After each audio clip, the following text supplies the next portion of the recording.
Lleva mucho tiempo viviendo clandestino prácticamente. ¿Cómo es vivir en esas condiciones? Mire, yo tengo 38 años de edad. 28 años fui pobre y me transporté en buses. De esos últimos 10 años que restan, 5 años he estado en la clandestinidad. Y los otros 5 años los dediqué todos los fines de semana al servicio del pueblo. Yo he sido un hombre que me considero feliz. Siempre he estado contento, siempre he estado optimista, siempre he tenido fe en la vida. Porque yo pienso que los momentos difíciles siempre aportan la experiencia. Y es lo más grande que pueda tener una persona en la vida, su experiencia.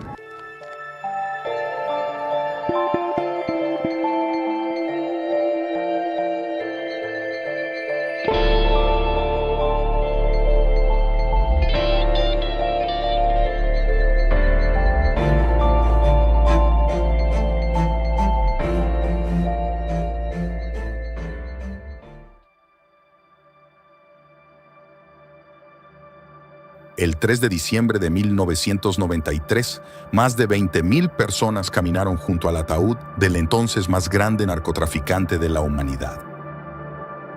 El país hace solo meses no paraba de escuchar explosiones, pero ahora estas personas lloraban y sentían con dolor su muerte. ¿Por qué? Si Escobar era la imagen más grande del narcotráfico y el terrorismo, y era sinónimo de destrucción y crimen, ¿por qué al mismo tiempo tanta gente sufría por su partida?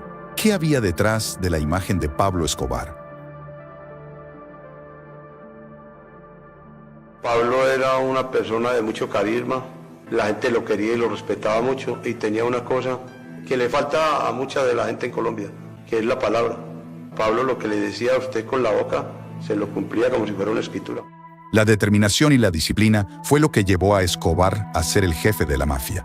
Desafortunadamente, utilizó sus cualidades para el mal, pero es un ejemplo de lo que alguien con esfuerzo y objetivos claros puede lograr. Ya él se imaginó, se imaginó todo el proceso de producción, distribución y consumo. Escobar trabajaba sin descanso y planeaba todo perfectamente. Él, junto a su primo Gustavo Gaviria, fundaron y comenzaron el Cártel de Medellín. Pablo y Gustavo se complementaban y eran muy productivos. Trabajaban hasta 24 horas para cumplir sus objetivos. Las cosas fueron tantas que usted arrancaba con 5 kilos y con Pablo en 3 años, hermano, ya eran en 600, 700, 800, 1000 y Pablo buscaba hombre, que hay que buscar otra ruta porque esta no está funcionando. Entonces Pablo se imaginaba una cosa, imaginaba la otra, cogía los mapas y era... Me siento orgulloso de pertenecer a la comunidad del municipio de Envigado, porque en esos lugares he conseguido lo más lindo y lo más preciado que tengo en mi vida. Mi esposa, mis amigos, mis compañeros de oficina y de trabajo, porque es gente que pertenece al municipio de Envigado. Gracias al gran ingenio del patrón, las maneras de pasar la droga a otros países eran pan comido para el Cártel de Medellín. Su hijo, Juan Pablo, cuenta que en una de las primeras rutas se impregnaban jeans con cocaína y lograban entrar a Estados Unidos como material de importación. Una vez del otro lado, la coca se extraía de los jeans con una ducha. La DEA descubrió esta estrategia tiempo después, pero la astucia de Pablo fue aún más allá. Y mi padre dijo que iba a continuar con la ruta, entonces le decían que estaba loco. Lo que pasó fue que terminaron impregnando las cajas de los jeans con cocaína. Y la DEA no prestaba atención a las cajas y las tiraba a la basura, y eran las que justamente llevaban la cocaína. Está usted combinando muy bien lo político con lo social. Sí, nosotros en este momento estamos también, como había explicado ahora en anteriores oportunidades, tratando de hacer una combinación también de lo social con lo deportivo. Yo lo respetaba él y lo admiraba, porque es el único hombre en mi vida que ya estamos acorralados, que nos van a dar de baja, y lo he mirado a los ojos y no tiene miedo, tiene una sonrisa en sus labios, le fascinaba el peligro. Otro atributo que llevó a Escobar a ser el patrón fue su tranquilidad y frialdad. Era una cosa media. Pablo Escobar Gaviria le decían, se acaba de ganar $60 millones, y él no empezaba a bailar en una pata y a tirar voladores y a hacer tiros al aire. Ah, muy bien, organicen eso con el contable y listo. Su falta de emociones, sumada a la obsesión con sus metas, lo convertía en un monstruo. Era alguien dispuesto a hacer lo que fuera necesario para lograr su cometido. Llegaban y le decían, mire, acaban de matar a Pinina. Uy, no jodas. ¿Cómo así? ¿Cómo fue esto? Vamos a investigar y ya. Pues no era que se tiraba al suelo y empezaba a llorar así como en la serie, lo muestran, no. Si el señor ministro sabía que Pablo Escobar era el fundador del MAS, ¿Por qué no se lo había dicho al país antes? ¿Por qué lo dijo cuando se sintió acorralado por las pruebas que presentó mi compañero en la Cámara del Congreso?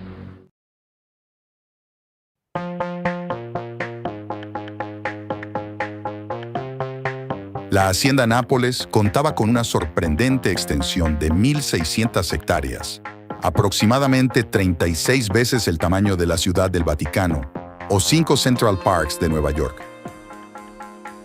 Escobar importó cerca de 1.500 animales, entre ellos varias especies exóticas que llegaban por primera vez a Colombia e incluso eran raras alrededor del mundo.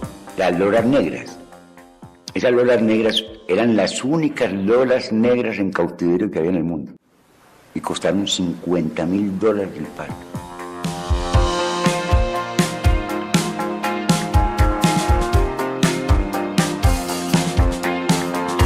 Nápoles era el lugar de intimidad y paz de Escobar. Era su lugar seguro y alejado de todo, con varios anillos de control a kilómetros.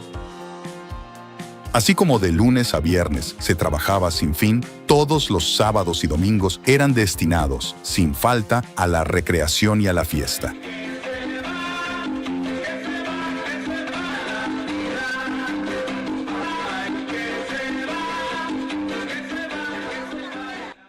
Todos los socios, trabajadores, amigos, allegados y familiares de Pablo eran invitados. Pablo me decía, vaya con todas sus amigas, mamá, que yo sé que usted no está aliviada y contenta, sino cuando está con las maestras. Pablo llegaba a Nápoles y Pablo era otro. Pablo no te hablaba de absolutamente nada. Pablo era feliz mirando los animales, Pablo era feliz recorriendo Nápoles, viendo los árboles. Una revista nacional calcula su fortuna en $5.000 millones. ¿Es esto cierto? Eso parece una cifra de esas que se ven solamente en los cuentos de las 1001 noches.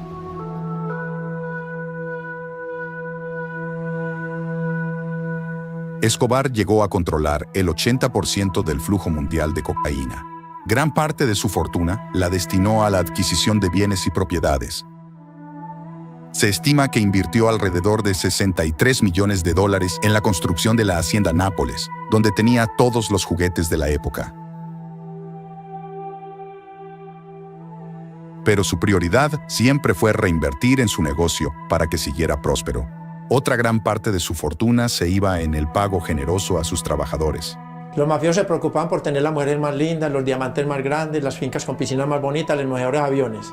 Y Pablo Escobar se preocupaba también por eso, pero sacaba una parte importante del dinero para comprar armas. Él armó todas las comunas de Medellín, los sicarios, que era la base de él. Escobar a veces incluso pagaba de más, garantizándole esto lealtad. Y uno pensaba que cuando llegaban de Pablo Escobar lo encontraba lleno de cadenas de oro, diamantes por todas partes, sillas de oro, no señor. Una humildad total, un relojito así de correíta, cartiercito así, normal. Pedíamos pollo asado que come todo el mundo acá. Él mismo cogía con la mano y le daba uno primero y después comía él. Era un hombre exageradamente generoso. Y siempre pagaba correctamente. Era un hombre correcto dentro de la mafia. Escobar desde el inicio implementó una táctica audaz para deshacerse del primer y más asfixiante enemigo de cualquier criminal, las autoridades. Él sabía que incluso el policía más honesto y correcto podía ser tentado por la oferta adecuada. Sabía que todos tienen un precio.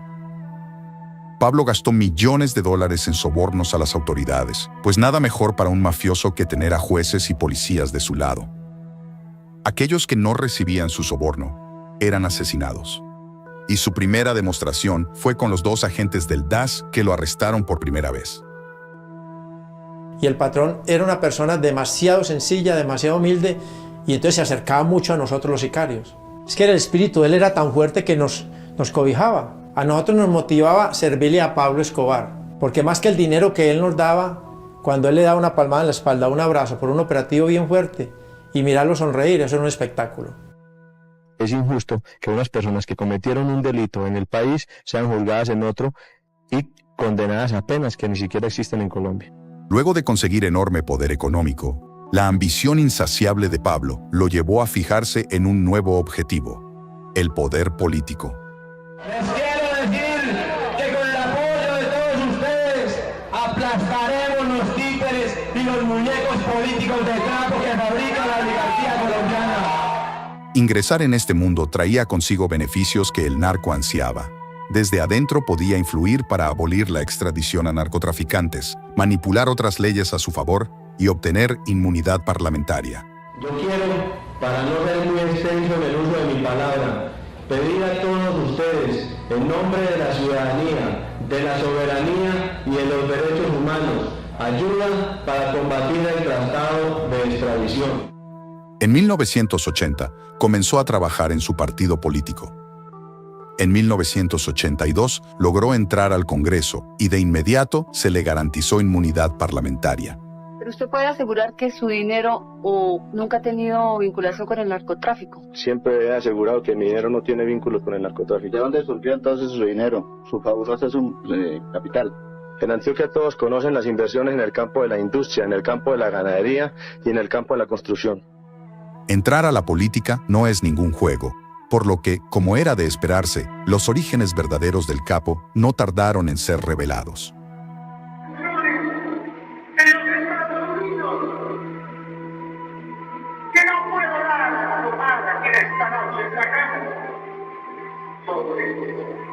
Actuaciones delictivas de su gente.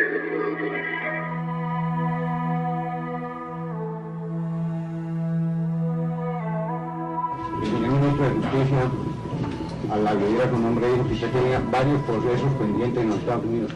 Precisamente en estos instantes les voy a exhibir el pasaporte oficial que les puede mostrar a ustedes cómo el gobierno de los Estados Unidos me otorgó la visa para visitar ese país. Además soy un visitante asiduo de esa nación. Entonces les quiero demostrar con este pasaporte que el señor ministro de Justicia está faltando a la verdad por segunda vez. En los días siguientes, la Embajada de Estados Unidos le cancela la visa a Escobar, y el periódico El Espectador saca a la luz evidencia para ayudar al ministro Lara Bonilla en su confrontación con Escobar. Archivos del reportaje de la primera caída del capo, su primer arresto. El mundo había comenzado a darse cuenta de quién era realmente Pablo Escobar, de dónde salían sus riquezas y cuáles eran sus verdaderas intenciones. El patrón salió de la política tan rápido como entró, y sin saber, había cometido su peor error. Bueno, yo había tomado la determinación de no participar más en política y por consiguiente la no asistencia mía a la Cámara de Representantes. Si alguna vez había decidido intervenir en política era porque sentía la necesidad de prestar un servicio a la comunidad. Pero yo he tomado la determinación de retirarme definitivamente de la política porque considero que para prestarle un servicio a la comunidad lo puedo hacer con mis obras cívicas sin tener ninguna participación en ella. Yo creo que ahí Pablo Escobar siente, en el momento en que le quitan la investidura, que lo sacan del Congreso y le toca volverse un hombre clandestino, que se vuelve es una pelea casi que personal entre él y las élites políticas colombianas. A las 7:30 de la noche del 30 de abril del 84, un pistolero a bordo de una motocicleta roja tiró del gatillo de una ametralladora Ingram y asesinó al ministro de Justicia, Rodrigo Lara. Colombia tuvo muy pocas dudas sobre los autores intelectuales del golpe y de una vez desaparecieron las objeciones contra la puesta en vigor del tratado de extradición.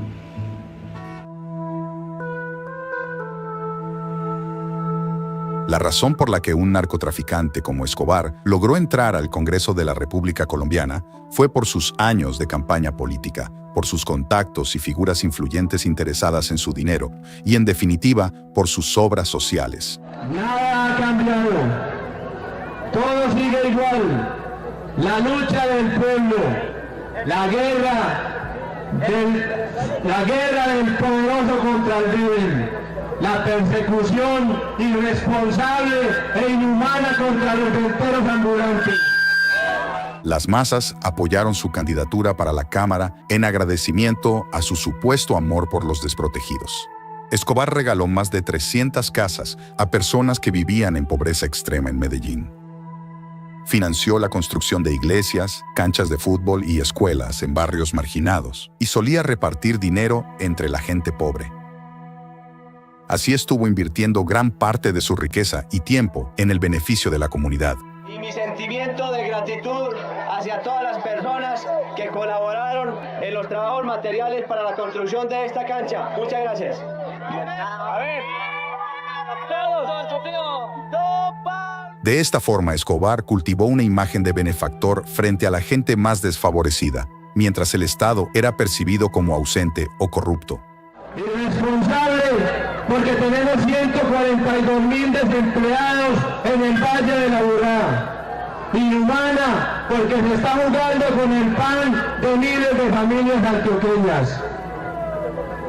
En vez de estar apoyando su trabajo humilde y honrado, en vez de estarnos dotando de casetas para que puedan subsistir dignamente, para que contribuyan a solucionar el grave problema del desempleo que nos agota y nos asfixia.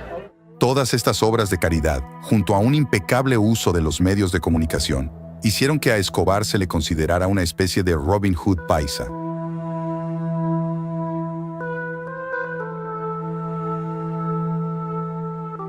A conversar con él, porque con Pablo era muy agradable conversar. Pablo era muy tranquilo. Yo nunca lo llegué a ver bravo. Un gran patrón, era un tipo que no nos gritaba. Con todos los trabajadores era muy humanitario. Posible, sí, siento que mi papá también, desde su propia vida, desde sus propios ejemplos buenos y malos, nos mostró los extremos a los que puede llegar el ser humano en cuestiones como el amor o la violencia. Yo veo a Pablo Escobar como mi amigo. Y como amigo para mí fue excelente, hermano, y yo amigos tengo muy poquito. Todos los que conocieron personalmente a Escobar opinaban lo mismo. Era una gran persona, todo lo opuesto a lo que el resto del mundo piensa. Un amigo leal, un padre ejemplar y un jefe humilde. Bueno, una vez iba Manuelita con Neptuno, que había decidido salir a dar un paseo por el bosque. Manuelita escuchó unas carcajadas. Manuelita estaba sola. Se inventa una historia de una bruja. Yo presiento que es como una despedida que él se hace con Manuela. ¿Cómo puede ser que ese hombre que se percibe cariñoso en sus grabaciones, pacífico y cuerdo en sus discursos, y empático y amable en sus cartas, sea el mismo demonio jefe de la mafia que ocasionó tanto derramamiento de sangre en Colombia? Nos encerramos él y yo en una pieza. Había una cama grande, ancha, pues una cama doble. Pablo se puso a tender esa cama bien para que yo no me sintiera mal. Y yo decía, pero por Dios, este hombre, pues todo lo que se le atribuye y lo que ha hecho haya incomodado a medio mundo y está preocupado porque un periodista se sienta cómodo. Todo lo que yo he oído decir en noticias que Pablo hizo, mandó a hacer, y yo decía, pero esta persona no parece tener la capacidad de hacer eso. Eso era muy curioso, ¿sí? ¿Acaso era otra persona dentro del cártel de Medellín, el actor intelectual de todos los atentados y atrocidades atribuidos a Escobar? ¿O simplemente Escobar era un psicópata, alguien manipulador capaz de mostrarse de una manera u otra a quienes le interesan? Un día Manuelita se levantó por la mañana y se dio cuenta que Manolo estaba muerto. Querida Manuelita, yo ya he vivido muchos años. Voy a morir en este momento en que te estoy escribiendo. Por lo tanto, he tomado la determinación de dejarte como herencia mi varita mágica. Solo te pido que la uses para cosas muy buenas. La parábola de Pablo es una historia surreal. Un joven que en búsqueda de dinero para su familia comienza contrabandeando cigarros y robando lápidas, y que décadas después lograría una fortuna inimaginable, llegando a ser congresista y activista en su país, utilizando todo lo bueno y malo de sí para convertirse en el jefe del bajo mundo. Y aunque su principal objetivo fue darle a su familia la vida que merecían, su ambición y obsesión por más fueron la causa de su ruina.